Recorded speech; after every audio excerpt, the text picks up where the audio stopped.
Bonsoir à tous et merci d'être avec nous dans ce talk show sur UN Media, Afro-Entrepreneur, 52 minutes d'échange avec un entrepreneur camerounais qui vient partager avec nous son expérience. Et aujourd'hui, pour ce premier numéro, nous échangeons autour de la thématique comment créer son entreprise dans l'agroalimentaire. Et pour en parler justement, nous recevons sur notre plateau Raoul Zoyoum, entrepreneur camerounais, promoteur pour beaucoup qui le connaissent à Douala au Cameroun, du restaurant au port. Raoul, bonsoir, merci d'être là. Bonsoir Marik, c'est moi qui vous remercie pour l'immense honneur que vous me faites d'être l'invité de cette première édition. Et j'en profite pour saluer tous vos nombreux téléspectateurs. Merci d'avoir répondu à notre invitation. Et dans ce programme, vous aurez 5 rubriques essentielles. Dans quelques instants, nous aurons Accueil ouvert, c'est l'entretien direct avec notre invité. Ensuite, viendra Raphaël Chegué dans une séquence tout à fait particulière intitulée « Et si cela vous arrivait, que feriez-vous » C'est une séquence qui est consacrée justement aux entrepreneurs qui ont fait échec. Et naturellement, tout à l'heure, Raoul, vous partagerez avec nous ce que vous aurez fait à la place de notre entrepreneur qui a fait échec. Ensuite, nous aurons la séquence Jardin secret. On va entrer dans votre vie socio-professionnelle pour comprendre, extra-professionnelle, pour comprendre ce que vous vivez au quotidien en dehors de vos multiples heures de travail. Nous aurons l'instant motivation et nous finirons naturellement par perspective. Mais tout de suite et maintenant, je vous propose de marquer la première halte de cet entretien consacré à cœur ouvert. C'est l'entretien direct. Nous sommes avec Raoul Zoyoum dans le cadre de ce talk show, le tout premier d'ailleurs d'Afro-Entrepreneur. Merci encore Raoul d'être avec nous. Alors vous êtes un entrepreneur camerounais assez particulier parce qu'aujourd'hui vous avez plusieurs entreprises avec vous et on va, avant d'entrer dans vos réalisations, parler un tout petit peu de vous. Je précise que vous avez travaillé pendant plusieurs années à des postes de responsabilité dans plusieurs entreprises. Vous avez été à Emani International, ensuite à Magic Phone, ensuite à Semi Mineral Water. Ensuite, vous avez fait Africa Food Distribution, pour ceux qui ne connaissent pas, c'est Broly. Et naturellement, Tradex, avant de démissionner en 2020 pour vous lancer dans le monde de l'entrepreneuriat. Alors, toutes ces entreprises dans lesquelles vous êtes passé, est-ce que vous démissionniez ou alors vous vous faisiez renvoyer? Oh, c'est un mélange de deux, hein. Comme je dis souvent aux uns aux autres. La démission, ça se prépare. Oui. Mais le licenciement également, ça se prépare. Un employé qui travaille au quotidien dans une entreprise doit pouvoir se dire à la fin du mois, et si ça s'arrêtait? Il faut chaque fois être capable de rebondir. Moi, si je signe quelque part aujourd'hui, à moins d'1 an, je commence à préparer mon CV. Parce qu'on ne sait jamais d'où on va rebondir. Donc, je dis, il y en a où, à un moment donné, on a dû se séparer. Oui. Il y en a où c'est moi qui ai décidé de partir. Dans l'un cas comme dans l'autre, je ne regrette pas. C'était des bons moments d'apprentissage. Parce que mon parcours, j'avais dit, je m'étais fixé cela il y a 20 ans. C'est qu'avant 40 ans, je dois être à la tête de ma propre entreprise. Donc, toutes ces différentes expériences, c'était une façon de forger le caractère de l'entrepreneur que je devais être. Alors, dans toutes ces entreprises, dans laquelle avez-vous vécu l'expérience la plus formidable de votre vie en tant qu'employé?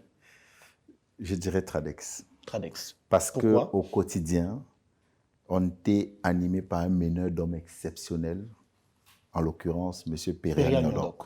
L'ancien directeur général. Oui, c'est quelqu'un qui a avec un style de management unique au monde. J'ai beaucoup appris de lui. Et je peux dire que c'est l'une des plus belles de mes expériences. Alors, en février 2020, vous décidez de démissionner.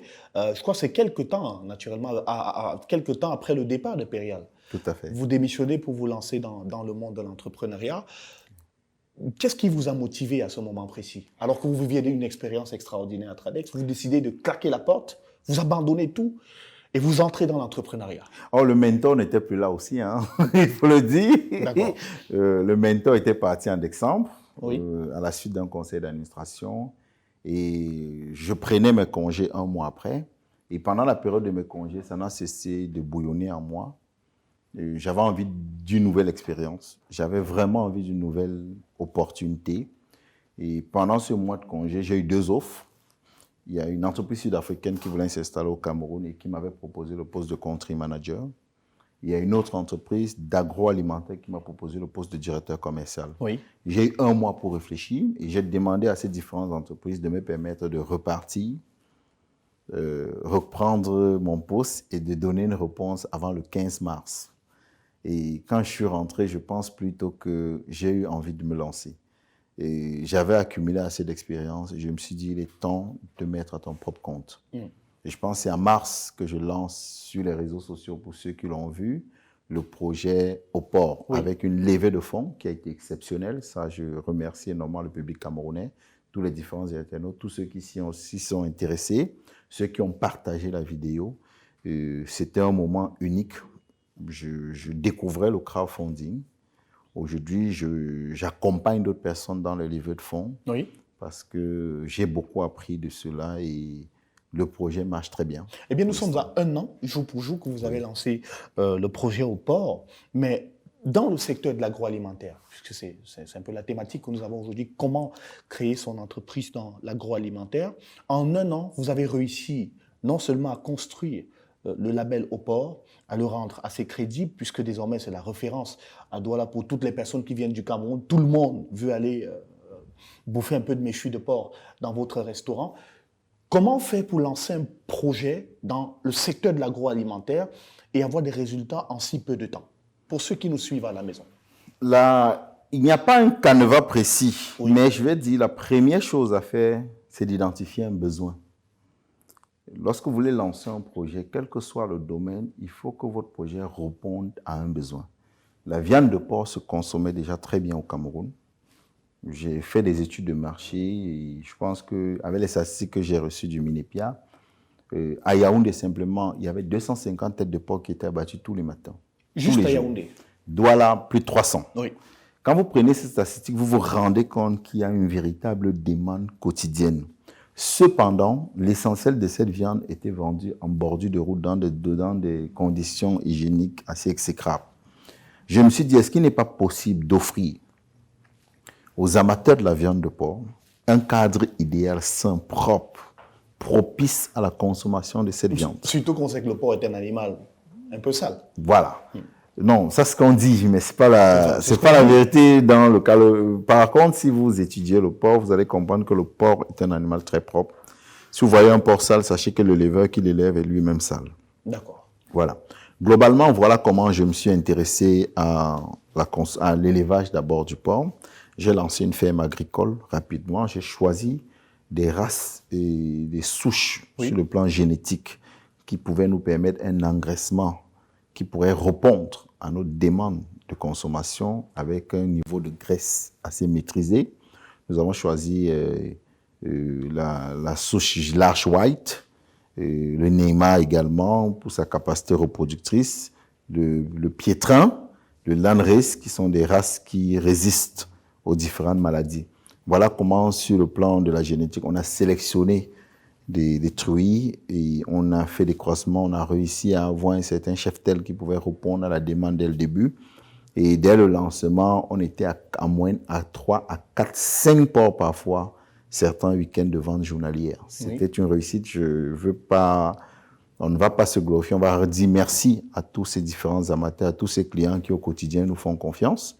On a mis sur pied une plateforme, une application de commande en ligne, pour ceux qui ne le savent pas, www.oport-restaurant.com. Les gens peuvent commander en ligne et se faire livrer grâce à notre partenariat avec BI, directement à domicile ou à leur bureau. On a véritablement innové là-dessus. On fait tout pour que la livraison se fasse en moins d'1 heure. Il fallait chaque jour se réinventer. Chaque fois qu'on avait un client mécontent, on lui offrait un plat. Lorsqu'un client était mécontent, on offrait un plat gratuitement. On a essayé de tout faire pour que les clients soient d'abord satisfaits et se reconnaissent dans la marque au port. Aujourd'hui, on va amorcer une deuxième phase de développement de notre projet. Je crois qu'on va en parler tout à l'heure, donc je vais me réserver de le dire. C'est pour dire que l'agroalimentaire, comme tout secteur, doit répondre à un besoin. Mais le secteur est très large, l'agroalimentaire, il est très vaste. Oui, il faut pouvoir, c'est la suite logique des études de marché. Oui. Chaque restaurant a sa particularité et le marché est tellement large que tout le monde y trouve son compte. Il faudrait alors pouvoir se différencier des autres parce que vous apportez de particulier. Nous avons voulu nous spécialiser dans la viande de porc. Nous sommes les premiers. Dans le cas d'espèce, qu'est-ce qui vous a motivé à vous lancer spécialement dans la viande du porc? Pourquoi pas la viande du bœuf? Je suis d'abord un amateur de viande de porc. J'aime la viande de porc. J'apprécie. C'est une viande blanche. Et je crois que les viandes blanches par rapport aux viandes rouges sont encore meilleures pour la santé. Voilà pourquoi j'avais choisi le porc. Mais très tôt, nous avons été confrontés à une situation. Oui. La première semaine, on a eu un monsieur, je crois, un douanier, qui est arrivé avec son épouse et 3 de ses enfants. Le dernier ne voulait pas manger le porc et avait demandé autre chose. On s'est rendu compte qu'on devait perdre 5 clients parce qu'on n'avait rien d'autre à proposer que du porc. Oui. Immédiatement, on a innové en mettant 90% de viande de porc qui sont vendues dans le restaurant et 10% du poulet. On fait du rôti de poulet et autres. Et on va passer à une autre phase. On a également du taro, des bouillons et autres pour les week-ends. Donc voilà comment, de jour en jour, le business model s'est mis en place. Il faut qu'on le dise, entre l'écrit d'un projet et la réalité sur le terrain, il faut toujours que l'entrepreneur se dise que je dois être flexible. Oui. Je dois pouvoir m'adapter à la réalité du terrain. Et, alors, oui? Entre la ferme agricole, le restaurant et tout ce qui va avec, j'ai envie de poser une simple question, et je suppose que beaucoup qui nous suivent à l'instant veulent se poser cette question. C'est facile de dire qu'on s'est lancé dans un domaine comme celui-là, et qu'aujourd'hui on a de la réussite en 1 an, ça marche parfaitement bien, mais d'où avez-vous pris autant d'argent pour lancer votre projet? Tous ceux qui suivent le projet savent que j'ai fait une levée de fonds, je ne l'ai pas caché. Dès le mois de mars, j'ai lancé sur Facebook l'une des levées de fonds qui a le plus cartonné. Ça, je peux le dire. En termes de chiffres, vous avez eu combien environ, en l'espace de combien de temps? En 6 mois, on a avoisiné les 40 millions. 40 millions en 6 mois. Oui. Et qui vous a permis de lancer votre projet. Tout à fait. Est-ce que c'est un chemin que vous conseillez à tous ceux qui veulent se lancer dans l'entrepreneuriat en agroalimentaire? Je ne dirais pas... Vous allez les conseiller de se lancer tout seul avec le moyen. Il y a quelqu'un qui m'a dit un jour qu'il déteste le crédit et ça m'a fait rire. Vous ne pouvez pas réussir dans l'entrepreneuriat sans crédit. Il faut qu'on arrête de tromper les jeunes que s'endetter est une mauvaise chose. Moi, je le dis souvent aux uns aux autres, même les pays les plus riches sont les pays les plus endettés. La dette n'est pas un problème. Si vous vous endettez pour investir et faire une réalisation qui va rapporter des bénéfices, c'est un endettement normal. Mais si vous vous endettez pour acheter des biens, des trucs qui ne vont pas vous aider ou pour dépenser inutilement, c'est là où la dette est mauvaise. Il y a des banques aujourd'hui qui nous approchent. Nous avons 3 banques qui veulent travailler avec nous aujourd'hui, mais c'est parce qu'on a commencé quelque part. Oui. Si je n'avais jamais réussi cette levée de fonds, et ce n'était pas une levée de fonds classique, c'était une levée de fonds en equity crowdfunding. Ça veut dire que j'ai ouvert le capital de l'entreprise et ceux qui ont intégré sont devenus des actionnaires. Oui. Au quotidien, ils vivent avec nous la réalité des faits. On leur rapporte les chiffres d'affaires mensuels. Tous les mois? Tous les mois. Oui. Bon, c'est vrai qu'on a adopté une fréquence trimestrielle pour plus de flexibilité, mais ça permet aux uns aux autres de savoir où on va et d'être au courant de la gestion quotidienne de la boîte. Voilà globalement comment on essaye de bosser. Mais je ne vais pas dire que je déconseille à quelqu'un. Je vais dire à chaque personne qui voudrait se lancer en entrepreneur de bien analyser son marché. Oui. L'endettement peut vous pousser à la ruine si elle n'est pas maîtrisée, comme l'endettement peut vous propulser à des sommets. Êtes-vous prêt? Est-ce que vous êtes bien formé pour gérer la dette, gérer le flux d'argent que vous allez avoir? Parce que vous pouvez vouloir 5 millions et vous retrouver avec 30 millions. Dans votre cas d'espèce, lorsque vous obtenez autant de financement, comment parvenez-vous à structurer votre entreprise, à mettre sur pied un effectif conséquent avec lequel vous allez travailler et avoir les résultats que vous avez aujourd'hui? J'avais travaillé le projet, j'avais écrit le projet, mais surtout, je m'étais rapproché des aînés, de quelques personnes qui sont spécialisées dans les business plans, tels que Roland Foucault, du cabinet M2B. Je me suis rapproché de certaines personnes et on a bien rédigé le business plan. Aujourd'hui, je m'en tiens à cela. Mon plan de développement est précis. J'essaye de le respecter et j'essaye d'évoluer en sachant que voilà ce que j'avais dit que je vais faire, voilà ce que je compte faire. Donc, c'est très important de savoir où l'on va. Mais comme je dis encore, c'est le marché qui dicte. Nous avons promis d'ouvrir un deuxième point de vente après 2 ans. Oui. Peut-être on va le faire avant parce que le marché demande. Oui. Mais c'est le marché qui est le fil conducteur. Ce sont les clients qui prennent le projet et décident d'en faire ce qu'ils veulent.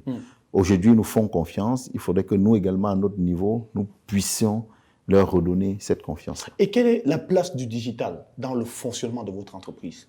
Il est capital. Je vais dire que nous faisons tout.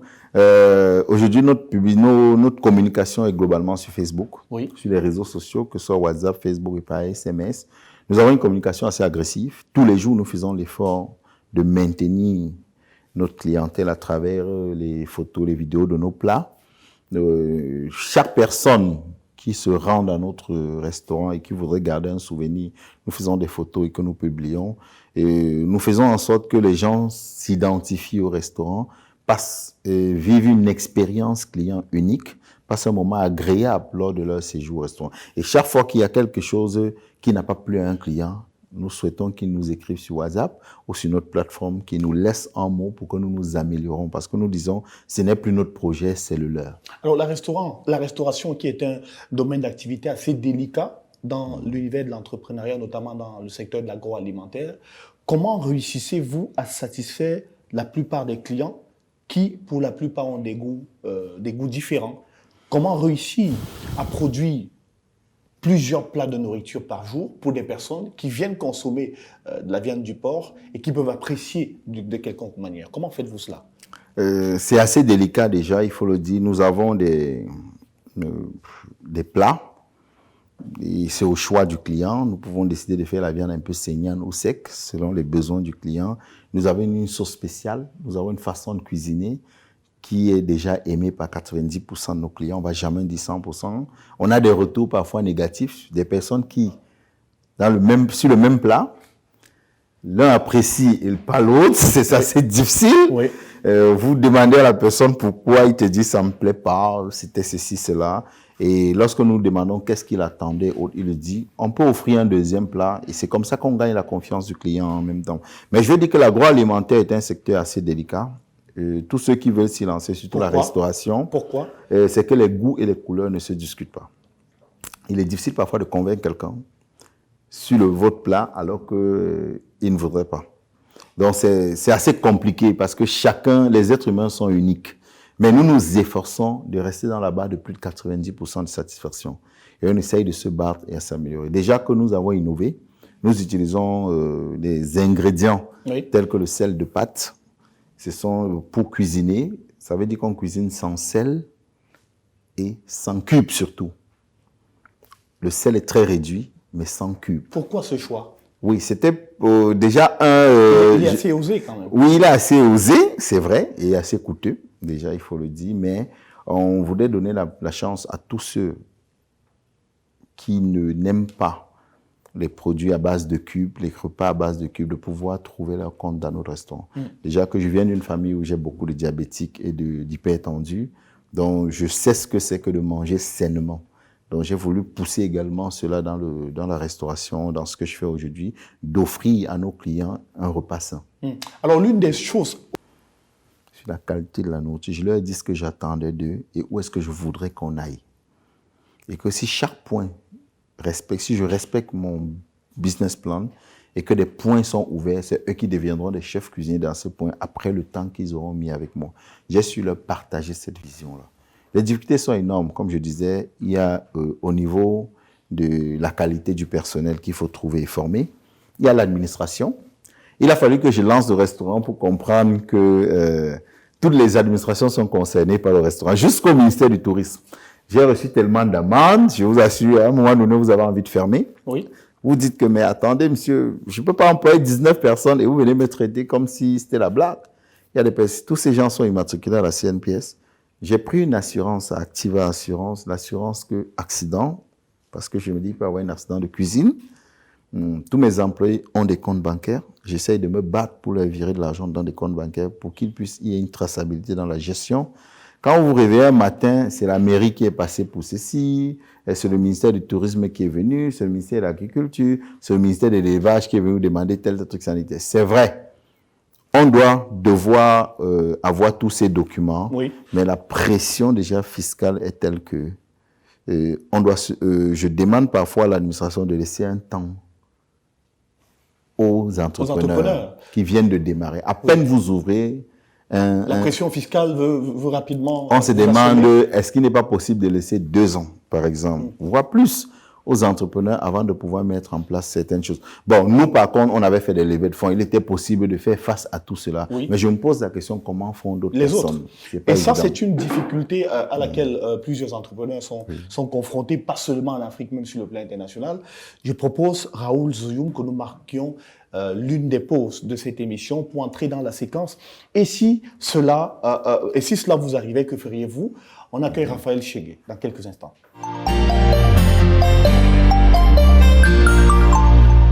Merci de nous retrouver pour cette autre partie d'Afro-Entrepreneur. Et si cela vous arrivait, que feriez-vous? C'est une séquence menée par Raphaël Chegué. Bonsoir. Bonsoir Romaric, bonsoir à nos nombreux téléspectateurs. Bonsoir Raoul Zoyoum. Bonsoir Raphaël. Vous allez bien? Ça va, je me sens plutôt bien. Le cadre est idéal, l'ambiance est chaleureuse, ça va. D'accord. Alors, je m'en vais vous conter l'histoire de 3 entrepreneurs justement qui ont eu de très très beaux jours, mais qui ont fini un tout petit peu de façon très très brutale. Alors, il s'agit de la disparition de Compaq, la société de fabrication d'ordinateurs. Je suis persuadé que vous avez certainement une idée. Oui. Alors, cette entreprise a été lancée aux États-Unis en 1982 par les 3 entrepreneurs dont je parlais tout à l'heure, Rod Canyon, Bill Murto et Dee Maris. Au lendemain de sa création, l'entreprise rencontre du succès. Donc, en 1984, 2 ans plus tard, l'entreprise réalise un chiffre d'affaires de 111 millions de dollars. Alors, quelques années, 2 ans plus tard, en 1984 également, l'entreprise réalise l'exploit de vendre sur le marché européen 500 000 micro-ordinateurs, ce qui rapporte donc à la boîte la somme de 197 millions de dollars. C'est intéressant. Tout à fait. Bien sûr. Alors, le succès ne s'arrête pas là parce que ça continue. En 1986, l'entreprise relève le fameux challenge de vendre sur le marché 1 500 000 ordinateurs, cependant sur le marché européen, américain et même au Moyen-Orient, ce qui rapporte donc une cagnotte un peu plus lourde de 13 milliards 97 millions de dollars. Les jours sont très très jolis, on vit la belle vie dans l'entreprise, tout va très bien. Alors, l'entreprise est couronnée leader numéro 1, voilà, donc sur le marché européen et dans le monde en termes de fabrication et de commercialisation d'ordinateurs. Tout va très bien jusque-là. Là, nous sommes en 1989. Malheureusement, le doux rêve va céder rapidement la place à un cauchemar très brutal qui va commencer à la fin des années 90. Pendant 10 ans d'affilée, l'entreprise peine à sortir la tête de l'eau. Et voilà donc son concurrent Dell qui arrive en 2001 et qui parvient à racheter l'entreprise qui 10 ans auparavant avait été cotée à 54 milliards de dollars. Dell réussit à racheter l'entreprise à 25 milliards de dollars. Et aujourd'hui, l'entreprise Compaq Computer n'existe plus. La question que je m'apprête à vous poser, c'est de savoir si vous étiez à la place de ces 3 entrepreneurs, qu'auriez-vous fait? Merci pour cette question et de nous avoir relaté des faits. Alors, je veux vous dire simplement, c'est qu'ils n'ont pas pensé à l'innovation. Un entrepreneur se réinvente chaque jour. Nous vivons dans le monde de la technologie évolue énormément. C'est le même cas de figure qu'a vécu Nokia. Je parle parce que je collaborais très proche, j'étais très proche de Nokia avec Magic Phone, à l'époque qui avait les droits de Nokia sur l'Afrique centrale. Lorsque les smartphones sont arrivés, Nokia a continué à s'entêter, à dire les gens sont intéressés par la robustesse et l'efficacité. Alors les gens avaient besoin plus de design. Tout simplement parce qu'il n'y avait pas un service d'innovation performant qui pense le futur et qui s'intéresse surtout à ce que fait la concurrence. Oui. Ça, vous mourrez. Aujourd'hui, vous allez voir toutes les grandes boîtes au monde ont un budget important pour l'innovation. L'innovation est la clé de l'avenir ou du succès d'une entreprise. Une entreprise ne doit pas se reposer uniquement sur son modèle initial. Donc, Compaq est devenu compact. Voilà, on va le dire comme ça. Parce qu'il n'y avait pas un processus d'innovation. On ne pensait pas le produit sur 5, 10, 15, 20 ans, on ne se voyait pas. On s'est contenté de ce qu'on avait. Oui. Et on a dit, ça va faire du succès, c'est bon, et on a continué à le vendre. Il faut se réinventer tout le temps. Alors, dans ce genre de situation, d'habitude, on voit des entrepreneurs qui, avec un tel investissement, n'arrivent pas à supporter le coût et pensent directement à la mort. Pensez-vous que la mort soit peut-être, pourquoi pas, en ce moment-là, la seule alternative à prendre? Je vais dire qu'un véritable entrepreneur intègre l'échec dans son parcours. Vous n'allez jamais réussir dans la vie si vous n'avez pas fait face aux échecs. Les échecs vous préparent à des succès futurs. Il faudrait que vous vous prépariez à vous dire, ça peut échouer. Mais chaque fois que vous avez échec, il y a des attitudes à adopter. 1, il faut savoir tirer des conséquences. Reconnaître sa part de responsabilité. 2, examiner ou faire un véritable diagnostic de ce qui s'est passé. C'est normal d'avoir de l'émotion. S'il faut pleurer, pleurez. Sortez ça, vous restez un humain. Mais vous ne laissez pas abattre. Il faut très vite vous relever. Il faut toujours très vite se relever et surtout continuer d'avancer. Ne vous dites jamais que c'est la fin. Ne vous dites jamais que c'est la fin. Parce que il faut suivre l'histoire d'Abraham Lincoln. C'est dans mon bureau, hein, c'est classé là, j'ai son CD. Vous ne pouvez pas avoir un homme qui a connu autant d'échecs et qui a fini président de quel pays des États-Unis d'Amérique.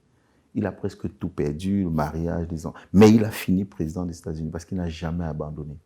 Je dis toujours à tous ceux qui me suivent, aux jeunes que j'encadre, la persévérance est la clé du succès. Mais une bonne dose de courage est importante pour pouvoir persévérer. Alors, puisqu'on parle de courage, justement, s'il vous arrivait aujourd'hui de perdre tout ce que vous avez en termes d'investissement, Oui. aurez-vous le courage? Aurez-vous assez de courage pour recommencer en tant Je qu'employé? recommence demain. Oui, j'ai eu des échecs. Très peu de gens le savent, mais j'ai eu des échecs. Mais je veux vous assurer, j'ai un oncle que j'appelle mon deuxième papa, Emmanuel Nankam. Quand j'étais jeune, il me disait souvent que la vie est une suite de 0 et de 1. Il dit la vie est une suite de 0 et de 1. C'est le langage des ordinateurs, là. C'est une suite d'algorithmes. Oui. Il disait, la vie est une suite d'algorithmes. Soit vous êtes le 1, soit vous êtes le 0. Il n'y a pas la place pour les seconds. Battez-vous toujours pour être parmi ceux qu'on cite, pour être parmi les leaders. Il me le rappelait tout le temps. Il a forgé ce caractère en moi. Un jour, il a pris un exemple simple. Il m'a dit, est-ce que tu peux me citer les 10 derniers vainqueurs de la Coupe du Monde? J'ai cité en 5 minutes le monde du football. Après, il m'a dit, cite-moi ceux qui ont été battus en finale. Je n'ai pas pu citer 4. Il dit, on oublie très facilement les perdants. On oublie très facilement ceux qui ont échoué. On se rappelle toujours des vainqueurs. Vous pouvez là maintenant me citer tous les 10 derniers ballons d'or, mais vous ne pouvez pas citer ceux qui étaient 2e ni 3e. Mais effectivement. C'est donc ce que je vous dis. Moi, je suis animé par ce sentiment-là. Si je tombe aujourd'hui, je me relève demain. Je suis énormément tombé dans la vie. Très peu de personnes me voient où je suis. Parce que parfois, les gens vous regardent et vous disent, vous aimez trop l'argent. Je leur dis, mais l'argent est la religion la plus importante dans le monde. Tout le monde s'intéresse à l'argent. S'il y a une personne qui vous dit que l'argent n'est pas bien, dites-lui quelle somme. L'argent est le dénominateur commun de tout. Si vous n'avez jamais perdu un membre de votre famille pour un problème de 5 ans, mais une caution de 100 000 à déposer dans un hôpital, vous ne pouvez pas comprendre quel est l'intérêt qu'il faut faire pour se battre pour réussir. Alors, concernant vos échecs, Oui. concrètement parlant et de façon précise, qu'avez-vous fait pour surmonter les différents échecs que vous avez rencontrés? Je me suis toujours remis en question. Je cherchais à savoir quelle était ma part de responsabilité. Donnez-nous un exemple, par exemple. Un exemple d'échec et ce que vous avez fait rapidement pour vous améliorer. L'un des échecs que j'ai eu et qui m'a permis de vite me... J'avais lancé une entreprise avec un ami à une année et je peux dire en 6 mois, c'était un flop. J'avais pris des économies, on a loué des locaux, on a payé 1 an, on a équipé. On n'avait véritablement pas de business model. On s'est dit, il faut avoir une entreprise, on a des hommes, on a des amis, on va monter des sons, on va avoir des marchés. 6 mois, on n'arrivait pas à payer la secrétaire. On n'arrivait à rien gagner. Et j'apprends qu'il a gagné des marchés au nom de papier dans l'entête de la société et qu'il allait exécuter parce qu'il était l'informaticien, il avait la technologie et moi je devais être son directeur. Chaque fois qu'on appelait pour aller résoudre un problème de logiciel, c'est lui qui y allait. Aujourd'hui, j'ai mis en place chaque fois, voilà, quand je dis je me suis relevé, c'est que je ne peux pas avoir une entreprise que je ne contrôle pas. Ou je ne peux pas me mettre dans un domaine que je ne maîtrise pas. Soit je vais prendre le temps d'apprendre, de comprendre l'activité avant de me lancer. C'est très important. Très rapidement, Raoul, pour sortir une dernière question, puisqu'on parle de perdurer, d'aller au-delà du temps, qu'est-ce que vous pensez, ou alors qu'est-ce que vous pouvez dire aux jeunes entrepreneurs qui se lancent aujourd'hui d'avoir comme atout pour réussir l'exploit d'exister sur 100, peut-être 200 ans, pourquoi pas? Le temps de se former, le temps de la préparation. Vous savez, j'ai une anecdote, je dis souvent aux gens, quel est l'être humain que tout le monde entend parler? Quel est l'être humain le plus célèbre? C'est Dieu? Jésus. L'être humain. Oui. Jésus. Vous savez combien de temps a duré le ministère de Jésus sur terre? 33 ans. Non, 3 ans. C'est de 30 ans à 33 ans que Jésus a opéré. De 0 à 30 ans, Jésus est en période de préparation. Ça voudrait dire que prenez le temps de bien vous préparer, vous allez impacter ce monde dans les générations à venir. On est trop pressé, on ne prend pas le temps de se préparer énormément. D'accord. Le temps de préparation est Très important. Merci beaucoup, Raoul. Merci également, Raphaël, pour cette séquence baptisée. Et si cela vous arrivait, que feriez-vous? Merci pour toutes vos réponses qui vont certainement éclairer un certain nombre de personnes. Des entrepreneurs, on en connaît, mais des entrepreneurs qui parlent de leur jardin secret, on en connaît très peu. Et donc, ce soir, nous allons vous permettre de vous prêter au jeu de votre jardin secret. C'est une séquence menée par Laetitia Tsamo que nous accueillons dans quelques instants.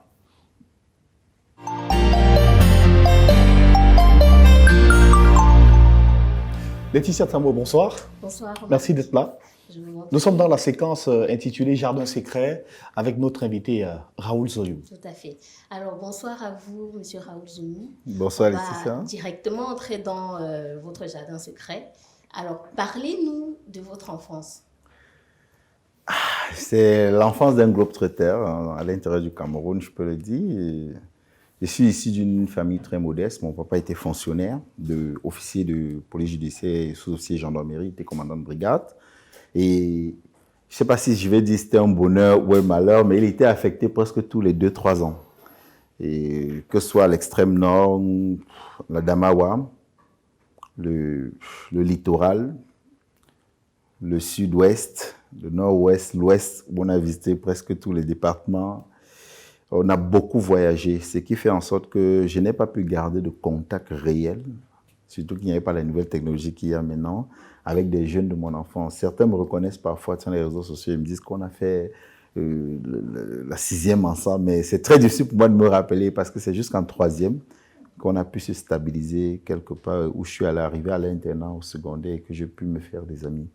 Et est-ce que pendant ces différents déplacements, c'était vraiment facile pour vous de vous adapter à chaque fois, changer d'école, les nouveaux camarades de classe et l'environnement dans la région ou dans la ville dans laquelle vous étiez? Oui, on ne se plaignait pas, hein. On a toujours aimé ça. En même temps, jusqu'aujourd'hui, je suis quelqu'un qui aime voyager, me déplacer, donc je n'ai jamais entendu un de mes frères ou de mes sœurs se plaindre de cela. Je pense que c'était plus maman qui se plaignait de devoir à chaque fois refaire les bagages, déballer et emballer. Mais bon, nous, dans notre jeunesse, ça nous plaisait plutôt d'avoir de nouveaux amis, de se refaire une nouvelle vie. Ça va, ça va. D'accord. Donc, nous rappelons qu'aujourd'hui, vous êtes marié et papa de 2 garçons. Oui. Est-ce que c'est probable d'avoir des enfants de sexe féminin? Ah, c'est pas moi qui ai choisi d'avoir des garçons en même temps. Je crois que ce serait mon vœu le plus cher. J'aimerais avoir une princesse que je dois garder et chouchouter. Donc, je recommande simplement à Dieu parce que je suis quelqu'un de très croyant. D'accord. Donc, étant donné que le monde entrepreneurial est très demandeur, comment est-ce que vous parvenez à concilier votre vie professionnelle de votre vie personnelle et surtout d'assurer l'équilibre avec madame, votre épouse? Disons que nous sommes 2 entrepreneurs déjà. Ah, magnifique. Oui, quand je l'ai rencontrée, elle avait son propre cabinet comptable. Aujourd'hui, elle est à la tête d'une grosse entreprise de production agroalimentaire. Et elle est quelqu'un de très occupé comme moi. Mais on s'arrange pour que chaque matin, que ce soit elle, que ce soit moi qui dépose les enfants à l'école. Ça, il faut garder le contact avec les enfants et qui doit aller les récupérer. Même s'il y a un chauffeur, un de nous doit être là dans la voiture pour le faire. Et aussi d'avoir des moments d'échange avec les enfants le soir, de manger autour de la table le soir.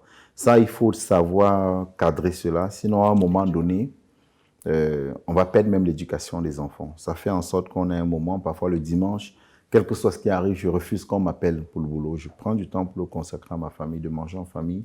S'il y a une sortie à faire, d'essayer d'avoir un équilibre.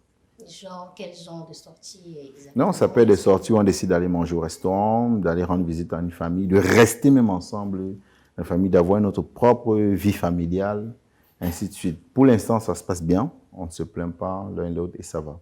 Et peut-être les dimanches, quels sont les différents loisirs que vous et votre famille, vous menez comme activité, les loisirs Non, on échange beaucoup. J'ai un fils qui pose d'abord beaucoup de questions, l'aîné surtout, Michael Peniel, il pose beaucoup de questions. Donc, déjà, répondre à ces questions, c'est toute une activité. Donc, on passe du temps à échanger, à discuter. On a des jeux tels que des jeux intellectuels. Ils ont des tablettes. Ils posent beaucoup de questions lorsqu'ils trouvent des mots. Je peux dire que les enfants d'aujourd'hui sont très cultivés par rapport à ce que nous étions. Il y a des questions parfois quand ils vous posent, souvent vous êtes au téléphone, vous discutez avec un collaborateur, vous grondez, et après il vient dire, papa, pourquoi tu es fâché? Pourquoi tu as levé le ton? Tu dois expliquer, parce que si tu ne donnes pas de réponse, il ne partira pas en fait. Il faut pouvoir le faire. Mais sur le plan familial, je peux le dire pour l'instant, ça va très bien. On rend grâce à Dieu pour ça. Parce que dans tout ce que nous faisons, nous mettons Dieu au centre. Chaque matin, ça je l'ai hérité de mes parents, chaque matin, on doit prier. Et chaque soir, on doit également dire merci au Seigneur pour le souffle de vie et recommander la nuit. Donc, c'est ce qu'on fait chaque matin à se lever. On recommande notre journée au Seigneur, on accompagne les enfants. Parce que moi, la plus grande grâce que j'ai eue, c'est d'avoir des parents qui priaient pour moi. Chaque matin, avant de sortir, mon père nous donnait une parole de bénédiction. Oui, il disait que le Seigneur vous protège, qu'il vous ramène sains et saufs, soyez brillants à l'école. Donc, c'est les mêmes paroles que j'essaye de donner de bénédiction à mes enfants tous les matins avant qu'ils sortent de la maison. Donc, c'est un peu un meilleur moyen pour vous de débuter votre journée. Oui, je débute ma journée toujours par la prière et après par le sport. Ah, oui, magnifique. Je dois faire du sport tous les matins. Je suis en face d'un stade. Je dois faire 45 minutes de marche et de course et je revenais faire quelques étirements. J'ai repris parce que j'avais laissé le sport et l'année dernière, j'ai failli passer avec le Covid-19 parce que je rappelle aux uns aux autres que c'est une maladie qui existe. Et au sortir de là, j'ai pris l'engagement de reprendre avec le sport, de prendre un peu plus soin de ma ligne, de choisir même les aliments que je mange. Dieu merci, je ne prends pas d'alcool ni de cigarettes. J'essaye de rester sain. Monsieur Raoul Zonyum, derrière ce magnifique profil d'entrepreneur brillamment présenté par Romaric et Raphaël, est-ce que vous aimez les gens? Je vais poser cette question ainsi au plus simplement possible. Est-ce que vous aimez les gens? Comment est-ce que vous vous comportez dans votre vie, dans votre entourage et dans votre vie avec le personnel? C'est ma plus grande qualité. Je suis très altruiste. Si vous pouvez regarder dans mon profil Facebook, la date du 25 janvier, lors de mon anniversaire, c'était tout un phénomène. Chacun de mes employés a voulu me le témoigner à sa manière. Le défaut que j'ai, c'est que je ne sais pas laisser tomber quelqu'un. C'est-à-dire? C'est-à-dire, si vous êtes dans une situation difficile et que vous demandez mon aide, même si je n'ai pas, je vais emprunter pour vous aider. J'ai ce mauvais côté, on me le rappelle encore. Chaque fois, parfois, les collaborateurs disent, vous ne deviez pas. Donc, parce que je n'arrive pas à laisser quelqu'un tomber. C'est pour ça que je me bats tous les jours pour gagner de l'argent, parce que je sais que l'argent en lui-même n'est pas là pour vous servir, mais pour servir votre entourage. Il y a un passage de la Bible que j'aime beaucoup. C'est 1 Timothée 5, verset 8. Il est écrit, si quelqu'un ne prend pas soin des siens, et principalement des membres de sa famille, il est pire qu'un infidèle qui a régné la foi. Ça voudrait dire que vous ne pouvez pas vous cacher derrière la pauvreté pour ne pas prendre soin de vos frères, vos sœurs, de vos parents, de vos amis. Donc, un chrétien qui ne prend pas soin ou qui ne peut pas donner un coup de main aux gens qui sont proches de lui n'est même pas sûr d'arriver au ciel. C'est la Bible qui le dit. Donc, la générosité devrait faire partie du comportement de toute personne qui a un minimum de bon sens. Tout à fait. Et généralement, quelle est la chose qui vous exaspère ou du moins qui vous irrite le plus chez les gens? L'indifférence. Allez dans quel sens est-ce que vous... Dans presque tous les sens. Vous confiez souvent un travail à un collaborateur qui parfois soit l'oublie, soit le néglige. il ne se rend pas compte parfois que ce que vous avez demandé à l'instant T, si vous ne l'avez pas, ça va perturber le travail que vous avez à faire devant. Et aussi l'indifférence du fait que vous avez des amis, vous prenez souvent de leurs nouvelles et personne ne prend jamais de vos nouvelles. Vous avez l'impression que vous êtes simplement à leur service et que c'est chaque fois qu'ils ont des problèmes qu'ils se rappellent que vous existez. Bon, l'indifférent est quelque chose que je déteste beaucoup parce que je me dis quand quelqu'un traverse des moments de joie et des moments difficiles, de deuil, c'est à ce moment qu'on doit manifester sa présence, manifester son soutien. Moi, il est difficile que si vous êtes proche de moi, vous ayez une naissance, un mariage, un deuil dans votre famille ou qui tout vous touche et je ne suis pas présent. C'est dans ces moments-là qu'on compte véritablement son cercle d'amis. D'accord. Merci beaucoup pour cette séquence. Nous sommes malheureusement arrivés au thème de cette séquence. Merci beaucoup, Laetitia Tamon. Vous ne partez pas, on reste ensemble sur le plateau avec notre invité. Alors, Monsieur Zoyoum, de quelle manière est-ce que vous résolvez vos problèmes à domicile avec madame, lorsque vous les avez? Dans les échanges. En discutant? Oui. Et avec votre personnel? Toujours dans le débat. Je prends le temps de vous appeler, je vous mets à table, je vous dis ce que j'attends de vous.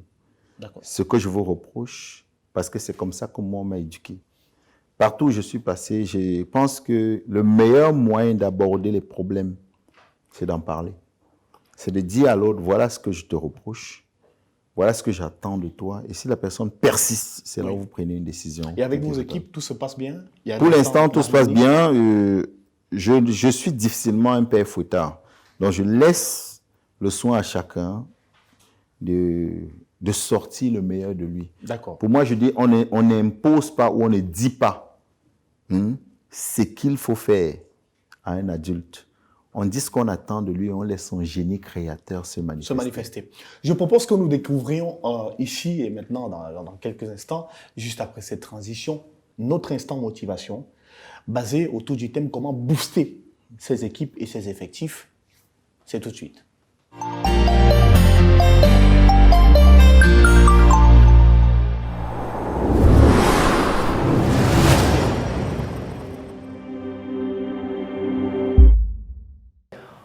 Comment booster les équipes au boulot?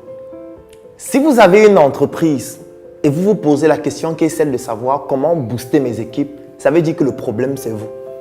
Ça, c'est la première chose que vous devez comprendre. Si vous avez une entreprise et à un moment donné, vous commencez à vous poser la question comment booster mes équipes? Est-ce qu'il n'y a pas un motivateur qui peut venir booster mes équipes? Ça veut dire qu'il y a plusieurs problèmes dans l'entreprise et le problème central qui entraîne ces problèmes périphériques, c'est vous.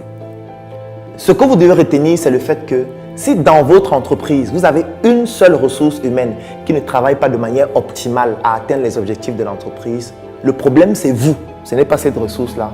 Parce qu'en réalité, ce qui permet à cette ressource de se retrouver là, c'est vous. Soit il y a un problème de casting, soit il y a un problème de management, soit il y a un problème de leadership. Et qu'importe ces problèmes, en réalité, la principale difficulté, c'est vous. Donc, pour booster vos équipes, déjà, il ne faut pas arriver à se poser cette question. Par contre, il faut pouvoir en amont créer l'écosystème qui permet à ce que ces équipes soient boostées de façon naturelle et de façon intrinsèque et que l'environnement devienne le cadre extrinsèque qui permet de pouvoir développer leur motivation au quotidien. Comme dans la vidéo où je vous expliquais comment rester motivé, que vous pouvez retrouver sur la chaîne, ici, il sera question de pouvoir définir les indicateurs de performance, de créer l'écosystème et de permettre aux personnes qui ont qualité de rejoindre cet écosystème pour ne pas avoir besoin d'être motivé au quotidien. Lorsqu'on est passionné par une activité, on n'a pas besoin qu'on nous motive au quotidien pour travailler. Vous n'allez jamais voir quelqu'un comme Mark Zuckerberg, comme Bill Gates, ou encore même on peut revenir sur le plan national africain, comme par exemple Samuel Eto'o, qui va vous dire « Quand je partais m'entraîner le matin, ma mère me fouettait que va jouer au football ». Non, les personnes qui sont passionnées n'ont pas besoin d'être boostées. Par contre, ces personnes ont besoin d'avoir une motivation intrinsèque par rapport à des frustrations, par rapport à des objectifs à atteindre. Et ces personnes ont besoin d'un environnement qui permet de pouvoir déployer ces performances. Donc, booster ces équipes au quotidien de manière naturelle, c'est d'abord vous-même d'être un leader qui naturellement booste les équipes et donne l'envie d'être comme lui de par ses performances, ce que j'appelle la dictature par l'excellence. Parce que si vous êtes un dictateur par l'excellence de la qualité de votre travail, c'est tout à fait naturel que les personnes qui aspirent à faire le même travail que vous, qui souhaitent devenir comme vous ou pourquoi pas mieux que vous, soient attirées à pouvoir vous rejoindre, travailler avec vous pour être meilleurs, et ces personnes n'auraient plus ou n'auront plus besoin d'être motivées au quotidien ou encore d'être boostées. Donc, première chose à faire, créer le cadre qui permet à ce que les meilleures personnes puissent intégrer votre entreprise. Deuxième chose à faire, mettre sur pied des indicateurs de performance qui permettent d'évaluer les performances de chacun dans l'entreprise et de pouvoir leur permettre d'atteindre un niveau de performance beaucoup plus élevé. Troisième chose à faire, c'est de pouvoir créer un profil de carrière pour que chacun comprenne que, en fonction de mes performances, si j'excelle, j'ai la possibilité d'arriver à un niveau plus élevé. Et quatrième chose à faire, c'est d'être un dictateur de l'excellence. Ça veut dire que vous devez être capable d'inspirer ceux avec qui vous travaillez pour leur faire comprendre qu'en réalité, vous avez le talent que vous leur recommandez d'appliquer au quotidien, même si c'est de manière conceptuelle et que de manière opérationnelle, ce sont eux et ce sont elles, ces collaborateurs et ces personnes avec qui vous travaillez là, qui vont permettre de pouvoir atteindre les objectifs de l'entreprise.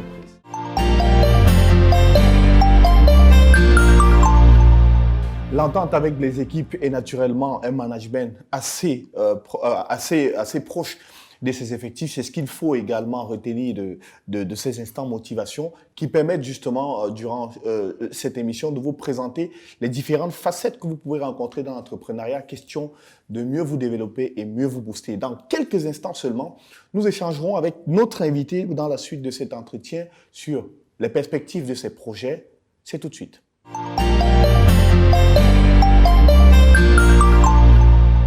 Eh bien, avec votre ferme agricole, avec votre restaurant au port, qui sont effectivement des projets axés sur l'agroalimentaire, aujourd'hui, comment comptez-vous étendre ces projets et donner à cela une autre dimension? On sait déjà qu'avec votre restaurant, en un an, vous êtes en train d'émettre un coût exceptionnel, mais comment pensez-vous propulser ces différentes activités pour être plus fort?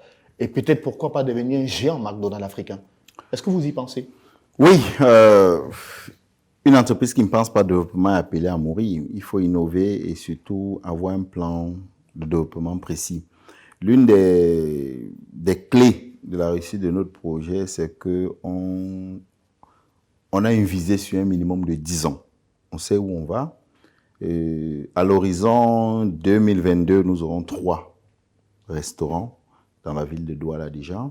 On a ciblé les différents arrondissements où la classe moyenne est assez importante. Douala 4, Douala 5 où nous sommes déjà et surtout Douala 3. Oui. Voilà un peu les différentes villes, après nos différentes études de marché qui ont été choisies. Les sites, on est en pleine négociation.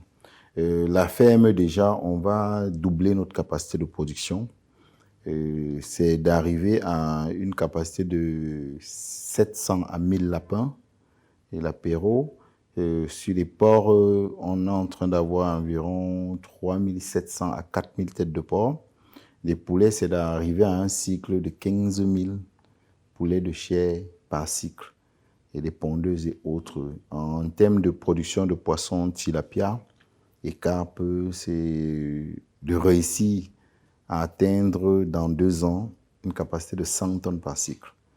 Donc, sur le plan de l'agriculture, nous avons autour de 10 hectares de pastèques, 10 hectares de piments, 5 hectares de poivrons jaunes et rouges et 5 hectares de tomates pour l'instant. Les arbres fruitiers, je pense qu'ils doivent être mélangés autour de 2 hectares en termes de papaye et autres. Voilà globalement déjà les perspectives de l'année 2021-2022 sur le plan de la ferme et du restaurant.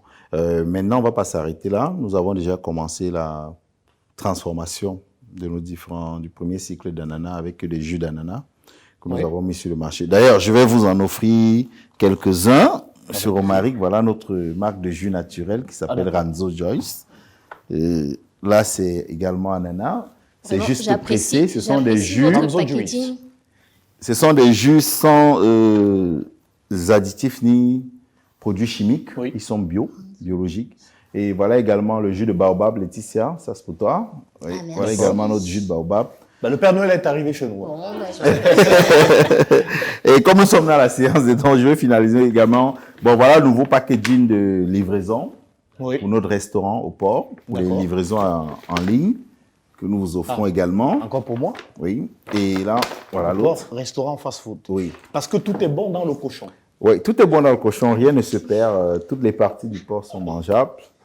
Et on est capable de faire des saucissons, des museaux. Et Oui. le porc est un animal dont les consommateurs en raffolent. Et c'est souvent des porcs entiers sur des. Oui, c'est du méchoui. sur C'est du voilà. méchoui. C'est Bon, bien comme fait. perspective également, je disais que notre objectif sur la fin 2021 est de réussir à exporter nos jus dans la sous-région. D'accord. Oui, le marché de Douala, l'objectif c'est 2021. Douala et le Cameroun. Oui. L'objectif est d'étendre notre marque, pas uniquement dans le 5e arrondissement comme c'est maintenant, mais de commencer à prospecter les différents restaurants, supermarchés, supérettes de la ville de Douala et de continuer à étendre. Oui. Nous avons pris environ 8 mois pour continuer à tester le produit, maîtriser nos différentes formules de conservation naturelle. Aujourd'hui, on considère que c'est déjà une réussite et il est peut-être temps de commencer à s'ouvrir, à ouvrir notre marché, à l'étendre. D'accord. Voilà, globalement. On est également en train de lancer notre propre marque de piment. Oui. Piment séché et piment liquide. Et de purée. C'est le vrai piment. Oui, le concentré. Le vrai piment. Précisément. D'accord. Il est produit dans notre ferme également. Ok. Et également un concentré de tomates. D'accord. Laetitia? Alors, Monsieur Raoul Zouyoum, j'aimerais juste vous poser une question. Dans 5 ans, où est-ce que vous voyez, vous personnellement, en dehors de vos entreprises vraiment qui aujourd'hui sont magnifiquement bien structurées et vous avez un leader, vous êtes un leader pour les jeunes comme nous. Donc, dans 5 ans, où est-ce que vous vous voyez, où est-ce que vous vous positionnez? Dans 5 ans, bon, je pense que dans mon plan de développement, j'aurais déjà assis nos différentes entreprises et j'espère que chacun d'elles sera leader dans son marché.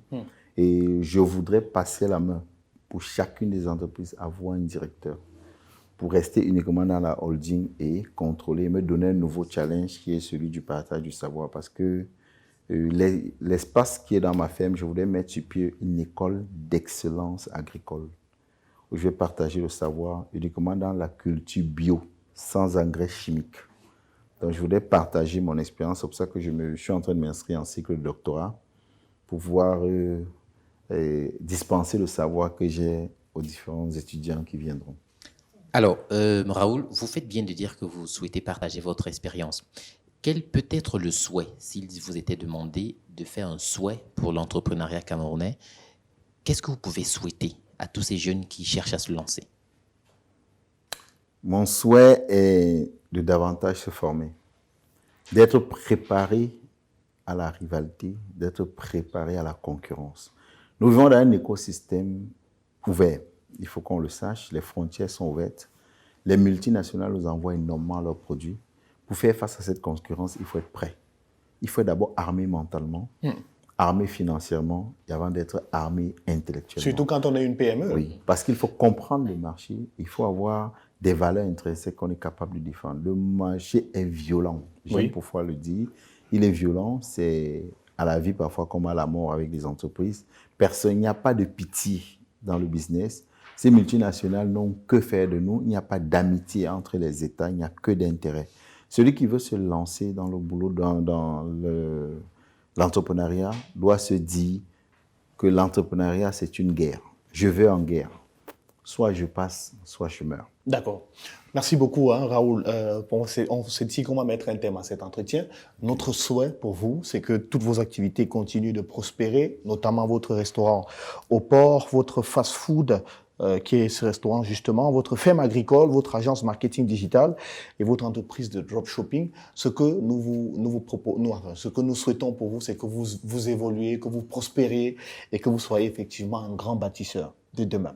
Et donc, naturellement, que ces activités vous conduisent aussi encore en dehors de Libreville et Bangui où vous allez tout le temps pour vos activités personnelles, mais que celle-ci vous propulse encore plus sur d'autres pays, sur le continent, et naturellement que vous soyez une véritable mastodonte dans l'agroalimentaire. Merci infiniment d'avoir répondu à nos questions. Merci d'être venu.